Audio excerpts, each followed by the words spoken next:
Indiana will host Illinois in late September on the football field in a game that could determine the Big Ten champion and also who goes to the college football playoff. It's a Locked On crossover edition between Hoosiers and Illini.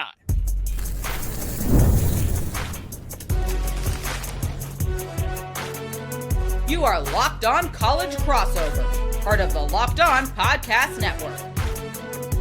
Your team every day. This Locked On crossover episode of Hoosiers and Illini is brought to you by our friends over at Monarch Money. It's time to take control of your finances with Monarch Money. Use code LOCKEDONCollege at monarchmoney.com for 50% off your first year. Welcome in. It is a Locked On crossover edition between Hoosiers and Illini. I'm your host, Jacob Goins of Locked On Hoosiers. He is Sonny Verma, host of Locked On Illini. And man, our first time coming together, and I could not be more excited for a game on September 20th that the fan bases on our respective teams are already chirping about, my man. And it's because these two teams are coming off great seasons from a year ago.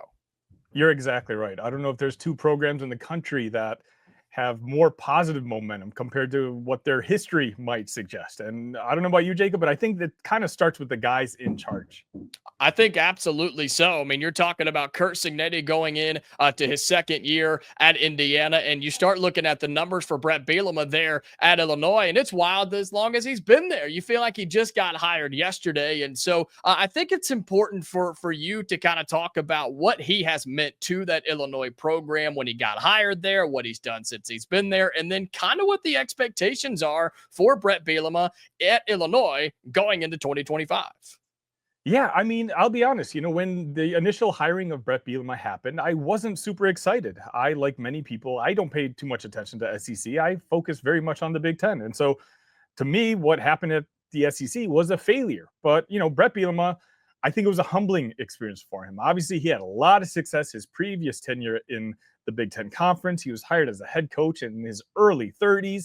He took Wisconsin to 3 Rose Bowls. He had a lot of success.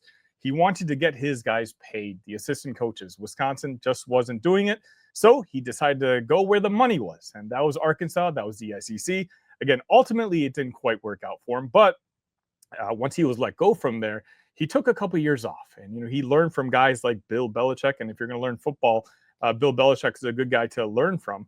And then when that Illinois job became open, Bret Bielema was very, very aggressive in establishing that he wanted the job. And conversations went well between Josh and Bret. I wasn't super excited about the hire, but as soon as I heard Bret talk in the opening press conference about how important it is to build within the state of Illinois, I knew that we had something special. And that's exactly what has happened. 10 wins last year, 10 wins, including a bowl win against an SEC opponent that a lot of people think should have been in the college football playoff. Right now, as of this recording, we're top 15 in the country in recruiting. And I mean, that's usually what I say for the basketball side. On the football side, that's completely unheard of. But, Bret, like Curt Cignetti, and we can talk about this in a couple minutes, I feel like he's taken over a traditionally down program, but he wants to change that perception. One thing I like about both of our coaches is that they're not going to let us play as the underdog. They want to establish, hey, no, we're here. We've got really good football teams, and we want to be taken seriously. Last year, Bret Bielema was all over social media trying to get us into the college football playoff.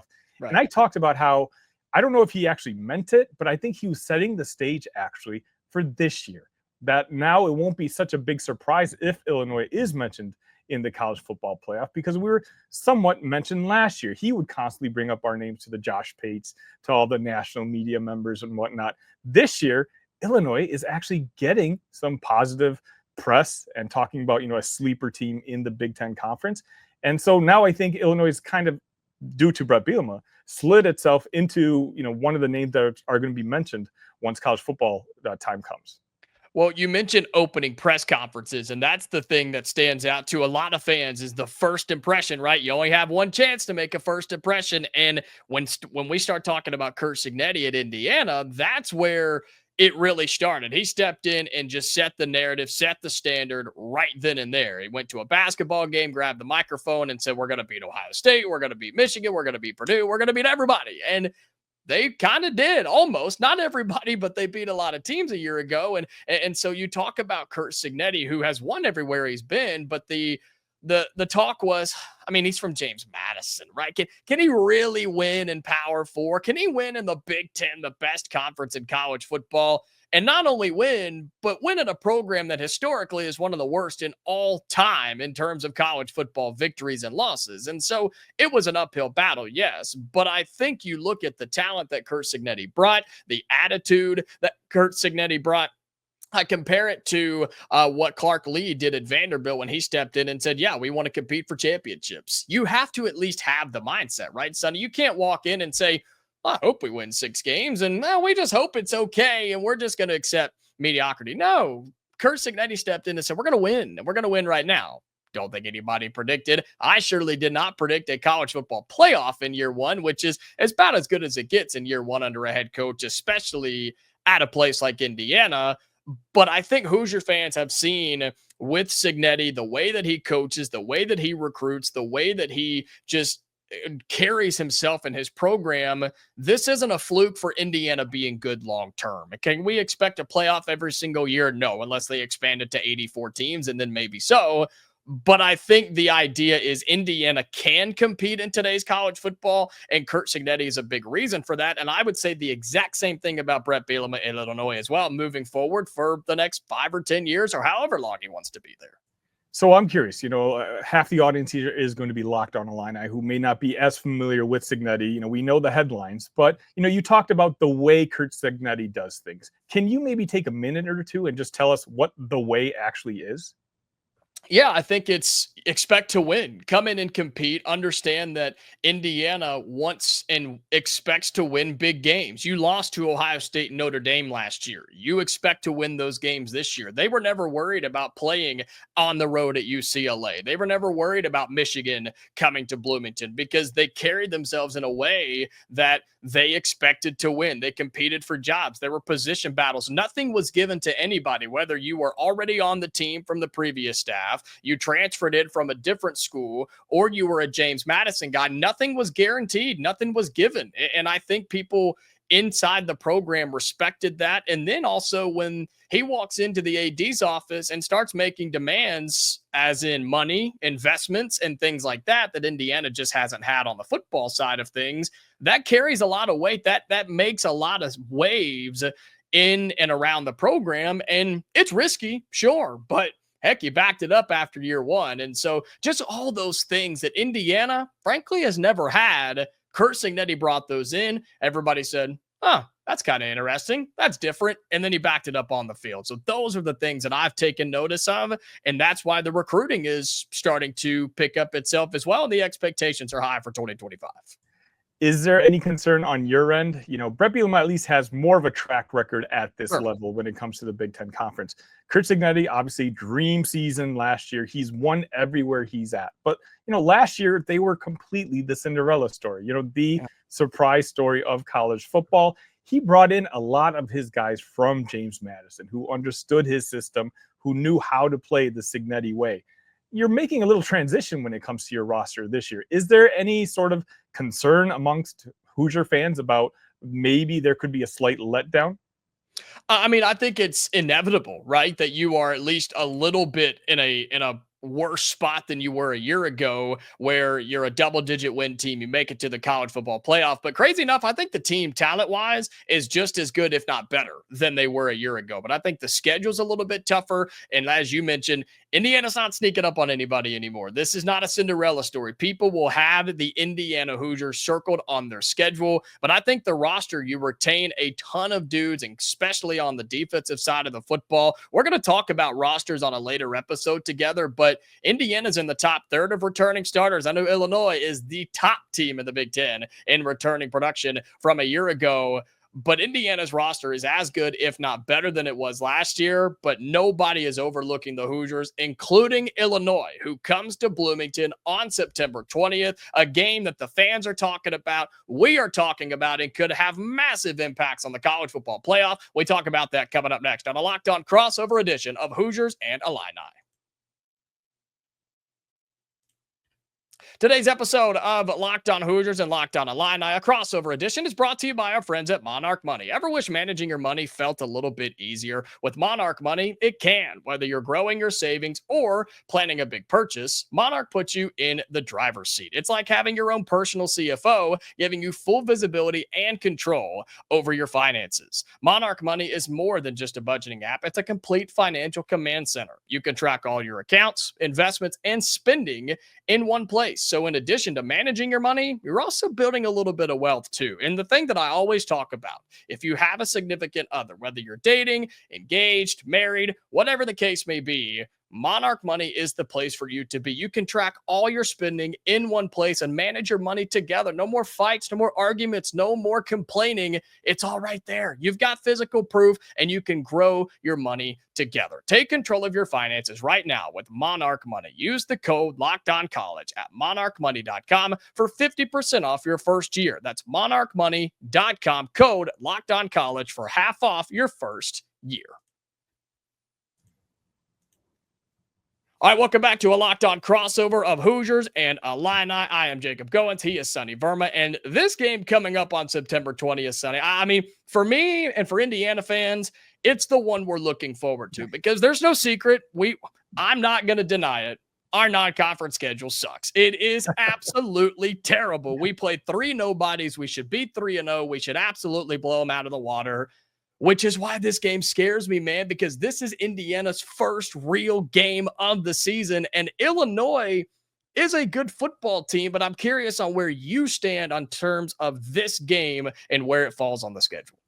Oh, I mean, same boat. You know, I actually tell my audience that I think this is the most important game on the schedule for Illinois next year, mainly because of what our programs have been and what they're trying to become. Sure. You know, last year, again, you're talking about 2 of the big Cinderella stories in the Big Ten Conference, if not the entire country, but we never got to really play each other. You know, you ask Illinois fans, and Illinois, we're confident that we could have beaten Indiana. If you talk to Indiana fans, they're very confident they would have blown out the Illini. And now finally, you know, week 4, we actually get a chance to see it happen. And I think the fans aren't the only people that are excited about this game. I think this is a game that Bret Bielema and Curt Cignetti also understand the importance of. You know, we have the so-called blue bloods in the Big Ten Conference. Illinois, Indiana, as much as we may want them to be, we don't necessarily belong in that tier. So right now it's kind of a proving ground. You know, Illinois wants to be the first team outside that tier. Indiana's fighting for the same exact spot. These 2 coaches both recognize it. They both recognize that, you know, we're recruiting the same type of players from the same type of areas, and having that win over the other is going to go a long way for this program to continue to go where the coaches want it to go. Yeah, I mean, that's the thing that I look at just outside of the game itself, and we'll talk about that in a second. But yeah, man, recruiting, we're right there. I mean, we're literally knocking on each other's door, going in and out of each other's states constantly. I mean, Indiana has a couple of Illinois commits as we speak from the state of Illinois. This is a huge opportunity. And for Indiana, just speaking for us here, I'm so thankful this is in Bloomington. If this is in Champaign, I'm like, no way. I mean, just no way with the schedule, how it stacks up. And I think we're going to be a good team, but going on the road that early scares me. I'm super pumped about this being in Bloomington. And I will give us a little bit of credit in us being Indiana fans. That place became a very tough place to play down the stretch, and the fans have bought into Memorial Stadium, man. They are going to pack it out. It's going to be awesome. All we can hope for is that this is a night game, possible game of the week in the Big Ten and across the country, Sonny. I think you may agree with that. So, Jacob, yeah, I had mentioned to you offline. I mean, if you really think about it, you know, Illinois got a very tough game against Duke before they play the Hoosiers. But if Illinois does end up winning that game, and if they look pretty good doing it, you're talking about 2 teams that could be undefeated very early in the season. Again, Cinderella stories from last year. You have 2 head coaches who love to shout from the mountaintops about giving their teams attention. I think secretly this could be a potential game day type of game. What do you think? Yeah, I think so. And I have the schedule for that week pulled up. Again, these two teams meeting on Saturday, September 20th. Other games that could possibly be in the mix for a college game day, game of the week type of thing. You have Florida in Miami. That's a good one. That's going to be happening in Miami. You have in the SEC, Auburn and Oklahoma. You have, Syracuse and Clemson. It's slim pickings that week, which is in our favor, whether it is college game day or it's the big noon kickoff. I don't love the idea of big noon kickoff. I'd love it to be a night game, but man, just so early in the season, kicking off Big Ten play, you just start off on the right foot if you're either Indiana or Illinois. And I really do believe that the winner of this game, while they may not, or maybe they will, make the college football playoff, the winner of this game will have a say in who makes the college football playoff from the Big Ten, in my opinion. I think you're absolutely right. It's one of those where, especially at that point, if Illinois has beaten Duke and then they beat the Indiana Hoosiers, the schedule itself, there's a guaranteed loss probably against the national champion Ohio State Buckeyes that comes a few weeks later. But after that, you're talking about maybe 3 or 4 coin flip type of games. And if Illinois can take advantage like they did last year, they were one of the best teams in the country when it came to one-score games. And why? Because of the guy in charge. Bret Bielema plays to not make mistakes. He understands that more often than not, Illinois may not have as much talent as the 12 guys across the field, but we're not going to make the mistakes to let the other team win. If we can repeat that performance next year, I think Illinois can, especially this Indiana game, is going to be super important to get their over. FanDuel's over for Illinois this year is 8.5. It was 7.5 just a month ago, but I think the national perception and the buzz is starting to build. It's at 8.5 right now. You and I, we did a Big Ten squad just about a week ago talking about Illinois' over-under. And I do think that this game could be pivotal for Illinois to reach their over. And honestly, it could be pivotal for the Hoosiers to hit their over-under for the season. Well, it's funny because Indiana's is also 8.5, and that's actually going to come out later on today on the Locked On Big Ten squad. So make sure you check that out. Had a good group together and picked Indiana's over under. And look, it's no secret. I'm on record, Sonny. I've said Indiana will have a better season than Illinois. Tell me why that could not. Indiana fans, why Illinois is a team that people need to keep an eye on the football field. Tell me why they're going over on their win total and knocking on the door of the college football playoff. Jacob, you kind of hinted towards it earlier in the episode. Last year, we were one of the youngest teams in the Power Four. This year, we're one of the oldest. A team that won 10 games last year, we were returning 18 starters. Most importantly, a senior quarterback. And, in today's day and age, that's almost like a cheat code when it comes to college athletics. Yeah. Bret Bielema's back. Obviously, both coordinators are back. Everybody just kind of bought into the mission. I think the team was capable of winning 10 games last year. I think they're just ready to get better this year. A lot of guys could have gone to the NFL draft. They decided not to because they believe in the mission here. I think the big difference between Indiana and Illinois is the retention. And I just think that right now, the way Bret's style is, the fact that, he doesn't like to have his teams make mistakes, I think our floor is so incredibly high. And the fact that we have a senior quarterback now, in my opinion, the top 3 quarterback in the Big Ten Conference returning next year, I am really excited about our future.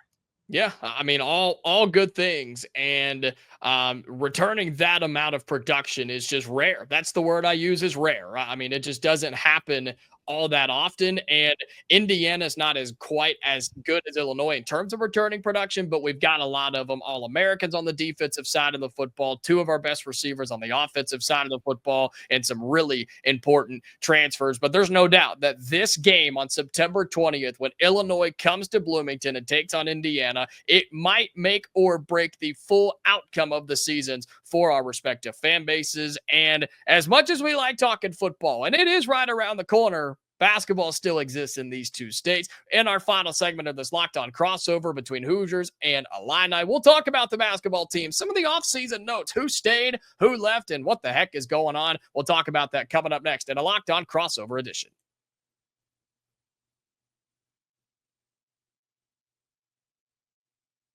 All right, final segment on a Locked On crossover, Hoosiers and Illini. And as much fun as football is, Sonny, I know we got a little basketball things to talk about. It's always basketball season on our 2 channels. And fascinating stories on both sides here. You've got two programs who have won some in the past and have lost some in the past. You've got fan bases who are just itching and dying for big time success.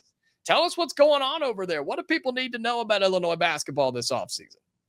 We've gone the international route, and Brad Underwood is not, he's not shy about it. It's not quite the roster turnover we had the year before, where Brad Underwood was in charge and he had to replace 10 guys on that roster. And what did he do? He ended up winning 20 plus games. We're one of the only programs to do that for, I think, 5 or 6 straight years now. And Brad, this year, thankfully, is not having the big roster turnover that he had last year. With Tomislav Ivisic is coming back. We just got his brother from Arkansas to come back. So we're going to have an Ivisic Twin Towers situation going on. Big Z. Kylan Boswell is going to be the starting point guard. And the guy that most people are very excited to see is Andrei Stojakovic, the son of former Peja Stojakovic from the NBA. He played for Cal last year, was one of the better players in the ACC. I think he kind of takes over the wing role here at Illinois, which has been a very productive position. You're talking about Terrence Shannon Jr., Marcus Damask, Kasper Shakishonis, Will Riley. The difference between Andres is next year he's going to be a junior. And so I think Brad Underwood, the ultimate downfall to last year's team, which was super talented, but our two best players, the guys we were relying on, were freshmen. And when that happens, I mean, I don't have to tell you, when you have to rely on freshmen, sometimes, it can be a very rocky up and down type of season. And so when they would have bad games, and unfortunately for us, Kasperis got hurt a little bit at the end of the season. And so he started struggling a little bit. The team goes as the freshman goes. And so Brad's gone kind of a different route this year. We have 2 freshmen, but they're not really expected to play all that much. We're going to have one of the older teams. Tomislav is 23. Zvonimir's the same age. Kylan is going to be a senior next year. As I mentioned, Andrej is going to be a small forward. It's going to be an interesting season for me, just because a lot of the players I've never seen before because they played in Europe. David Mirkovic is here. Mihaila Petrovic was, I think, 5th in the Adriatic MVP award, right? He's 22 years old. I have no idea how that's going to translate here in Champaign. So it's, speaking of having no idea, you have a brand new coach. Like, what's going on in Bloomington? No idea, man. Just no idea is absolutely right. Brand new coach, brand new roster, brand new staff, brand new pretty much everything with Mike Woodson. Finally wasn't fired, but he didn't quit. It wasn't a parting of ways. It was I don't know. I don't know what it was. Whatever fancy language they want to use is basically how I've described it. But he's no longer coaching at Indiana basketball or for Indiana basketball. You bring in Darren DeVries from West Virginia, who was a winner at Drake, almost a winner in year 1 at West Virginia. I think they got robbed of making the NCAA tournament. Their best player got hurt after 6 games, his son Tucker DeVries, and he comes along with his dad now to Bloomington. Not a single returning player from a year ago is on the roster. Bunch of transfers. You have a high school recruit, and you mentioned the international circuit. Indiana starting to dip its toes into that water as well. We pick up a Serbian 3-point shooter just a few weeks ago. I love that idea. And I love that other big name programs are starting to do it. I guess I don't love it from the idea that they could take them from Indiana, but I just think it's a genius idea that coaches said, he may be 21 or 22, but he's played in, Europe and wherever, and they're actually kind of good. Maybe we should check that kid out. And all these big name teams are doing that. And Indiana is slowly doing that in high school recruiting as well. But that's where Indiana is having to really rebuild everything, is in high school recruiting, because Mike Woodson simply didn't do it. He would talk here and there. He would get into some homes here and there, and Indiana would make a bunch of top 5s, but they always went somewhere else. They always picked UConn. They always picked Kentucky. They always pick Purdue, and we hate losing to Purdue. And so now that era is over, it is a brand new stage. And I think in this new era of NIL and revenue sharing and things, Indiana is a very unique situation where they will give a little bit more money to basketball than some of these other Big Ten programs will. Fascinated to see how that works, but expectations are make the NCAA tournament, which sounds low for Indiana all time, but man, we haven't done a whole lot of winning recently. And so, we got to figure this thing out, and excited for what the Big Ten basketball landscape could look like as a whole. I mean, I think it's going to be some really, really good teams in the Big Ten across basketball this season. I completely agree. I think you have Purdue's probably, and again, it hurts me to say this just as much as it hurts you to hear it, is probably, in their own tier with all the guys that they're bringing back. But after that, I get Michigan has made a lot of splashes, including taking Morez Johnson from Illinois, but I still don't see a lot of shooting on that basketball team. And I think Dusty May is a very good coach, but I just don't know if the pieces are going to fit like everyone already assumes it is. Illinois, again, big question mark. There's a lot of talent here, but a lot of this talent hasn't played together. And how is that talent, that style of play going to translate from the European leagues here to the American style of college basketball? UCLA is supposed to be good. Indiana, again, it's kind of an enigma. You've got a good coach. You've got his son, who's supposed to be a really good basketball player. But, Illinois fans just went through this a year ago. We replaced 10 guys from that roster. You're doing essentially the same exact thing. Now, Brad Underwood was fortunate enough to win 20. I'm sure if DeVries were to win 20 games this year, he's going to get an extension immediately. But it's just like, we don't know. Yeah, we don't. We absolutely know. And that's what I'm saying. Like, expectations are very just kind of I mean, it's hard to say you have to make it to the Sweet 16 or you better just beat Purdue or what. I mean, I look at Mark Pope at Kentucky in year one. That's the dream scenario. Step in, make it to a Sweet 16. Are you kidding me? That's a dream scenario, but also a very tall task for a team full of guys. And you know this more than most, a team full of guys that have never played with each other. Not two guys from North Florida who transferred in. That's it. Nobody else has played together, and that's a really tall ask for Darren DeVries in year one. But excited for what the college basketball season could look like, and we're not trying to wish away football by any means because we are less than 2 months, folks. We play college football next month. I just want everybody to realize that we play college football next month, and we are inching closer to the start of football season, which means we're inching closer to Indiana and Illinois meeting on the football field and then eventually